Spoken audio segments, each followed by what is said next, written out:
Mark, who's not here and yet's taking the time in Maine to join us and bring good thoughts to the table, and you folks want to turn down that? I don't get it. He's a board member. Wait a minute. They are promising, because we haven't had a hurricane since 2005, they're saying this is going to be an extremely active hurricane season.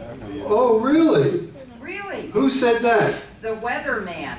The weatherman. Meteorologist. Oh, well, that's different. That sheds a different light on it. But still, I think a week wouldn't be too much to put it aside.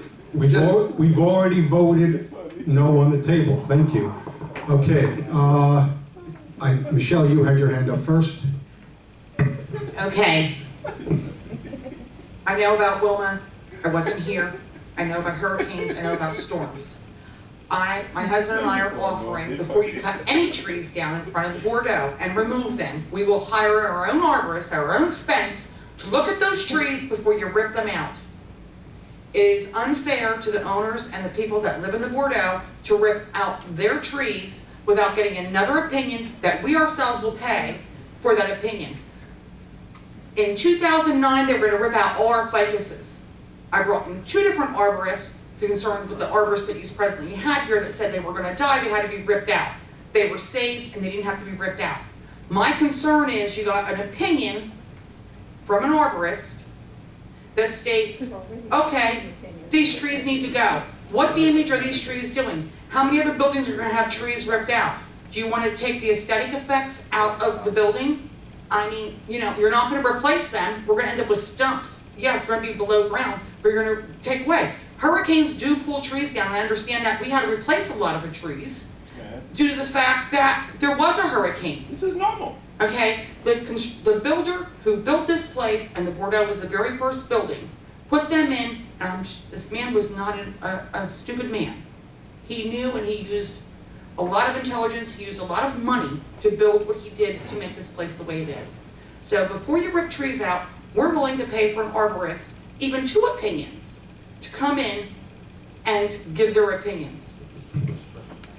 I'll just make a quick comment on that. All 3 companies, all 3 arborists, whatever you want to call them, all 3 experts said that the big tree in front of the Bordeaux needs to be taken down. All 3. I asked to get 2 more opinions, or 3 if I need to. And if they're different than yours, I ask you to reconsider. Thank you very much. Could I see the report on that? You said about the trees.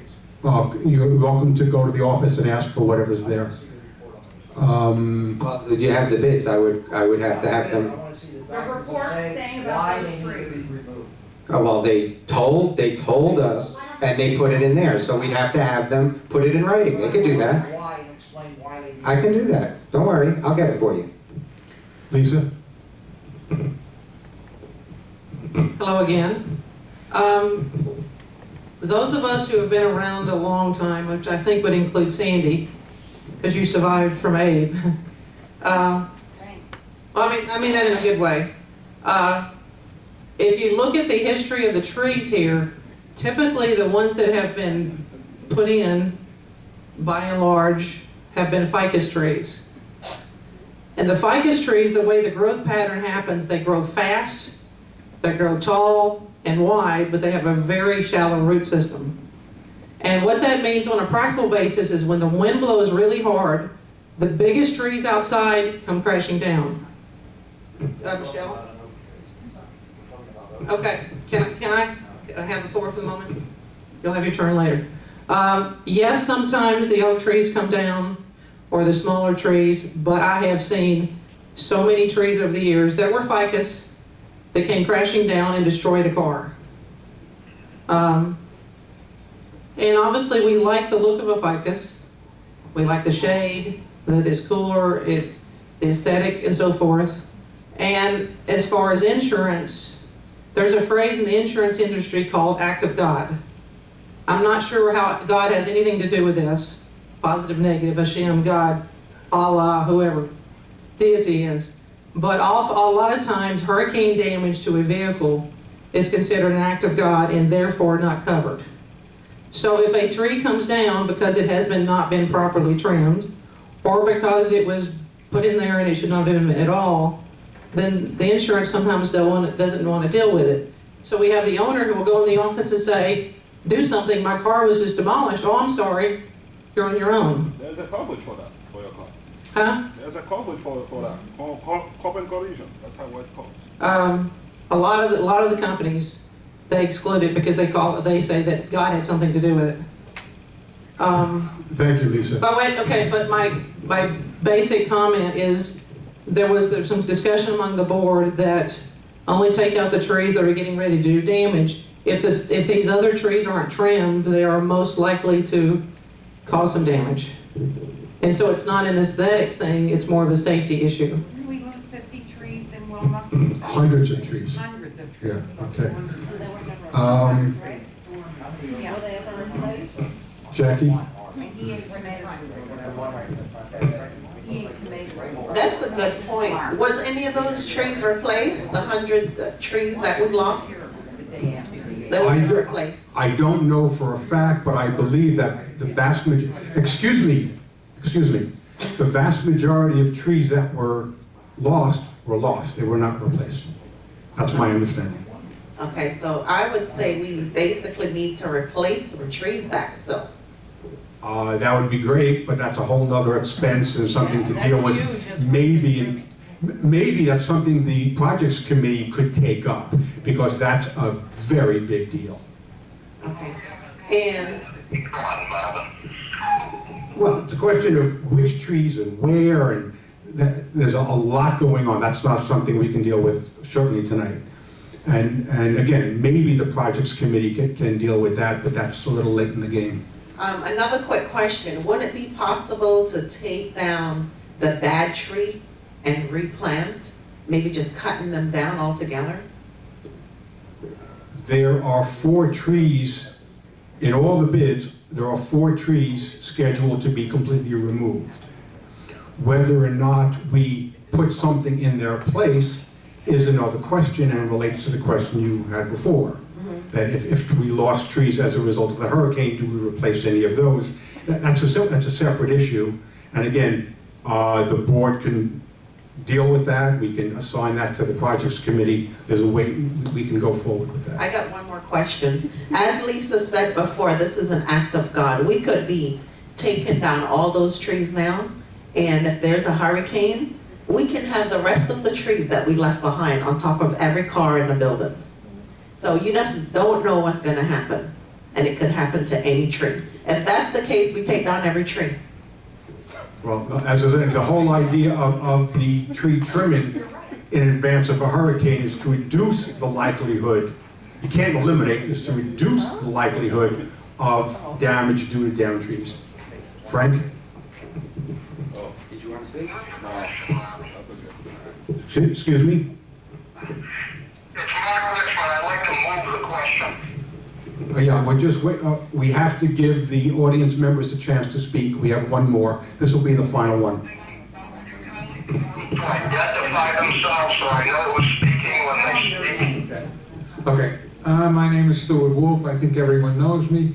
The only comment I have is I was here during Wilma, and in fact, one of my cars got damaged. You went to the insurance company, they paid you faster than you could believe, and I don't believe there was one car that the village had to put up as much as 5 cents on. Everyone went to their own insurance carrier, and there were very few that really got damaged. I think there was one car that was totaled out, a tree fell right on top of it, which is not bad considering the amount of people here and the amount of cars. So, you know, There were several in front of my building. that would demolish? Oh, yeah. Oh, yeah. All right, I stand corrected, but I don't believe the village had to go into its pocket for anything on No, it. maybe not. They had to deal with the private insurance carrier just like I did. I went to my insurance company, they said, go through, they examined it, and I got a check faster than I've ever gotten a check from an insurance company. And it was for whatever the car was worth at the time. No, it was damaged. It wasn't demolished. It was like $600-700. It wasn't a total. But I agree with the board. If they don't do this and a hurricane comes through here, we're going to have bigger problems, and we're going to have a lot of people that are going to start suing us. It makes no sense just to sit there and say, oh, nothing's gonna happen. Listen, we've been lucky for a number of years, and I know that I was one of the geniuses that said when was gonna be nothing, so I didn't even gas up my cars, and we were stuck here. We were also under a curfew. I don't know how Mark got in here, but I know we were under a curfew. You couldn't, after 9 o'clock, you couldn't leave the village or go anywhere. Correct. Thank you, Stuart. Okay. Let's call for the vote. And the motion is to approve the National Property Services contract for $29,923. I'm gonna protest it. Colin Goffman, Yes. Francis Mesereau, yes. Mark Richmond, With heavy heart that you folks fail to abide by reason and common sense, I vote yes. thank you. Sandy Best, Yes. John Labriola, No. Gerald Miro,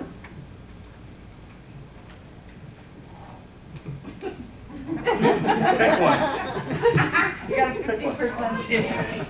Yes, yes, I might as well join Mark in the commiseration, even though we don't I'll just agree. say yes.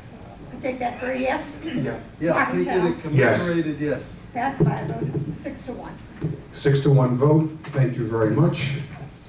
Next on the agenda are speed humps. Here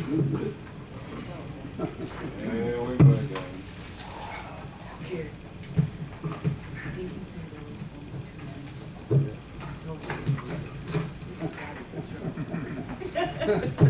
Okay, for speed humps, we were charged with the task of bringing people out to take a look, and this goes back, I think, from before I arrived here. And we had people come out last year, and we had people come out again, and you have 3 bids before you. There are, if you take a look inside, at Jerry's request, I have numbered these spots in case you would like to discuss them, exactly which ones we're talking about. And we have driven around to all the different areas. We have the bids. But inside the projects committee, they discussed, is it possible to just have some done, see if it works, and then maybe go for the rest, to do a test. So you have the bids for all 24. And what I did was I pulled out, when I pulled out Atlantic Southern, I asked them, listen, give me a price for just 4, and then give me a price for 20 at 2 separate times, with no promise that we're gonna do the other 20. Okay, because I wanted to see the difference if you do it all at once, or if you break it up, because obviously there's a difference in price when you're only doing 4 than when you're doing 24. There's a second staging and all that stuff. So the bottom line difference, if you were to test 4, and then should you decide to do the other 20, it increases your total amount by $1,800, which is not a lot for you to make a test. Now, if you choose to do 4, you have that Atlantic Southern. The total would be $3,925. If you do all 24, it would cost you $14,500. So to do the test, it would cost you to $39,000. And then later on, should you decide to do the other 20, then that total would be $12,375 on the second go-around. Where would you put the 4, might I ask? I don't know where. Well, that's what we'd have to discuss. First, decide if you want to do the 4, and then, of course, we can go around, pick strategic areas that are felt to be in heavy violation or dangerous, try it, see if it works, or don't do them at all. So you can do 24, you can do 4, or 0. My thought, I went over each one of those. I walk the property regularly. I see people driving and they're on their cell phones and everything. I am a believer in speed humps, but right off the top of my head, focusing on this and knowing the property, I eliminated in my mind 10 or 11. Okay, I don't see why you would need a speed bump right in front of the exit, what do you call it? The exit gate, or right in front of the guardhouse. There's two of them, 1, 2, there's speed bumps leaving, and there's speed bumps stopping in front of the guardhouse. I don't get it. And I don't get that short run from the stop sign after the guardhouse to the tennis court dead end, or the fountain dead end, whatever you want to call it. There is no run there to do any speed, okay? So I can see one bump on either side. I can't see 2 bumps on either side. So there, we're eliminating out of 6 bumps there. In my mind, we're eliminating 4 out of the 6. And going around the whole property, I've circled, I didn't number mine, I circled mine. I found 10 of them that are ridiculous, in my mind ridiculous. You got a bump in front of the Heidelberg, and then you got another bump in front of the Edelweiss, and that's a curve. You gotta slow down. Even the worst driver isn't going to do that at 30, 40 miles an hour. Where does that come from? You know? And when you look at this thing, it's ridiculous. I mean, it's just, it's made by somebody who sells speed bumps. Oh, no, I can tell you how it was made. How was it made? I will tell you right now, Jerry. Okay. Since last year, I've been driving around in the golf cart with different people. This last go around, we had, first of all, the person and people from the people who were bidding, they didn't tell me where to put. They didn't tell us where to put them. We were just talking to them, are we allowed to put it here? Do we have to put it by the stop sign? You know, all that kind of stuff. It came from people here in the community that know where the speeders are. I don't live down here. So I don't know. But the people who were in the cart with me, who are residents who live here,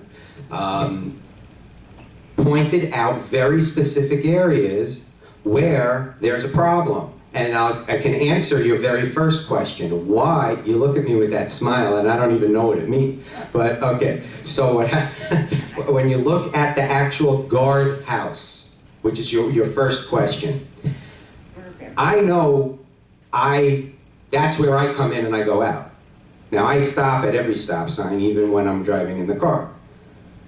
When I get to that stop sign to leave the property where my car is parked, and I have to make a left there, nobody is stopped. I shouldn't say that.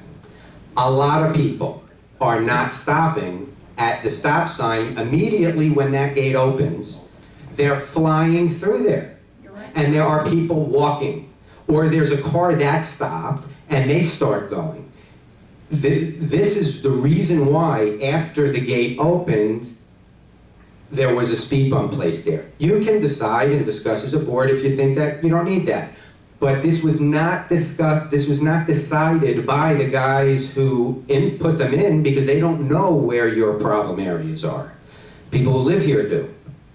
If I understand you correctly, you're saying upon leaving, where the gate goes up. No. I'm saying that, let's say you enter the property. Well, we're entering. Okay. You're entering. Okay. The guard gate opens the gate. Right. There's a stop sign right there. Right. The gate opens and they just go. Meanwhile, you have people that are pulling out here, pulling in here, walking across there, and no one is paying attention to that first stop sign. So it slows them down to at least see what's going on. That was the purpose of it. Whether you vote for it or not, that's why it was put there. That's an intersection, and that's the busiest intersection in the property. Correct. Because everybody has to go through that to come in and go out. So I would think everybody is conscious, there's stop signs. No, they have no conscience. Jerry, I see people flying through that stop sign all the time. I saw a guy fly by Almost my building continuously. yesterday, 50 miles an I have hour, to and I try have it. his license plate. I have, Oh, you're lucky, I never could get the Yes. And because it's such a high traffic area, even though there's a stop sign right there, people don't pay attention and they just, they go right by. I don't do that, and I don't. Unfortunately. And we appreciate that. You Thank care you. more than most people do. That's it. Yeah, I think the challenge is gonna be, if we want to do 4 plus 20, everybody's gonna have an opinion about where the worst cases of speeding are. I have mine, and I happen to think the worst cases of speeding are right near my building. Not that I'm partial to living in my building, of course not. But I happen to live on a significant straightaway between the Zurich and the Edelweiss. It's dead straight from one end to the other, and I personally witnessed a near tragedy. Somebody going along there, not paying attention. They were looking at their phone or whatever the hell, looking at it, and only at the last minute did they veer away from hitting a woman pushing a carriage. Just my own little observation. When I'm driving up and down Inverrary Drive, there are a total of 7 speed humps, 4 going on, say, if you exit and you make a right toward 44th Street, there are 4 of them. If you exit left toward Inverrary Boulevard, there are 3 of them. Every time that I'm approaching a speed hump, no matter if I slow down or not, or whatever I'm doing, I am forced to pay attention. And I believe every driver will at least raise their level of awareness of what they're doing as they're approaching a speed hump. And personally, I feel that's the primary advantage of speed humps. Have people pay attention to where they're going. If it slows them down, all well and good. But I think the most important aspect of a speed hump is that it forces a driver to pay attention to where they're going, and I see that as the biggest threat and liability to the people who walk on the grounds. I'd like to comment on this as well. My primary concern here is the timing. We've just already approved $137,000 out of the special assessment fund, of which only $400,000 remain prior, which means we're down to about, let's see, 260 plus, about $260 plus $1,000 left in the account at this point, and we'd be adding another $15,000 with the speed bumps. I don't see it as a high priority project. We have a lot of concerns with this placement of the bumps. I think this is an issue that really needs to be tabled for more study, and my preference would be to hold it off until after we're through with all the priority projects, which we haven't even begun. We've just begun to touch the surface of a lot of the priority projects. I think this is something that can definitely wait. I have additional concerns about safety of putting them in, because we've had speed bumps placed in the village in the past, and we were asked and actually told by the fire department to take them out because of the delay that they were causing with the emergency vehicles. So that's just to interrupt you for one moment, I'm sorry. That's bumps. Bumps are not legal, then you had to take them out. Bumps and humps are 2 different things. The humps have the center, they're broken up in the center, they're graded, and the width of the fire trucks and the ambulances go in between. You have 3 feet on one side, then you have an 8-foot hump, you have 2 feet in the middle, then you have an 8-foot hump, and then you have 3 feet. So any of those trucks are able to drive completely through, and that's by code, without touching the speed hump. Just so that you're aware. So the difference between a bump and a hump. And just to let you know, this design, we can do this only because it meets City of Lauderhill code. And City of Lauderhill is concerned about emergency vehicle access. So this is allowed specifically by City of Lauderhill code. Well, I'm glad that we checked with the city this time, but again, I'm still concerned about the timing of this. I feel that a lot more study needs to be done, and I feel that we need to tackle those priority issues first. We're running out of money very fast, and pretty soon we'll be out of money if we keep adding on additional projects that we don't absolutely need at this time. So I'd like to table this. Are you making a motion to table? Is there a second? Oh, you don't have a motion to accept the bid yet? That's okay, you can take. Okay, you can still motion to table. Is there a second on the motion to table? There is no second. Okay. Back to the bids. My personal point of view is we've been considering this for a long time. Yes, no, on and on and on. I think it is a priority. It's directly affecting the safety of our residents, and with the number of kids and young people and mothers with children and all that, this is an important issue, and I think we should vote on it, number one. Number two, I believe we should do which ones, how many, and the placement has been considered very carefully. It's not haphazard, it makes sense. So I personally am in favor of going through the contract for all 24. And number three, the amount is $14,500 to do the entire 24. It's a small amount by community standards. It's going to cost me about $15 of my money to do that. As far as I'm concerned, that's $15 very well spent. Does anybody have any comments about which contract and which offer to consider?